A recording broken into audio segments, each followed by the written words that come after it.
The Snoring Monster.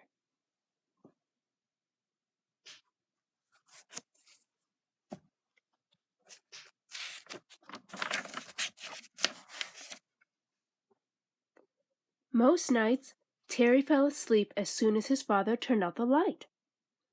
But one night he didn't. He tried, but he just couldn't. And while he lay there, looking at the wall, he saw a goblin. He even heard the goblin's teeth popping. Pop, pop, pop. "Daddy!" Terry yelled. "Come quickly!"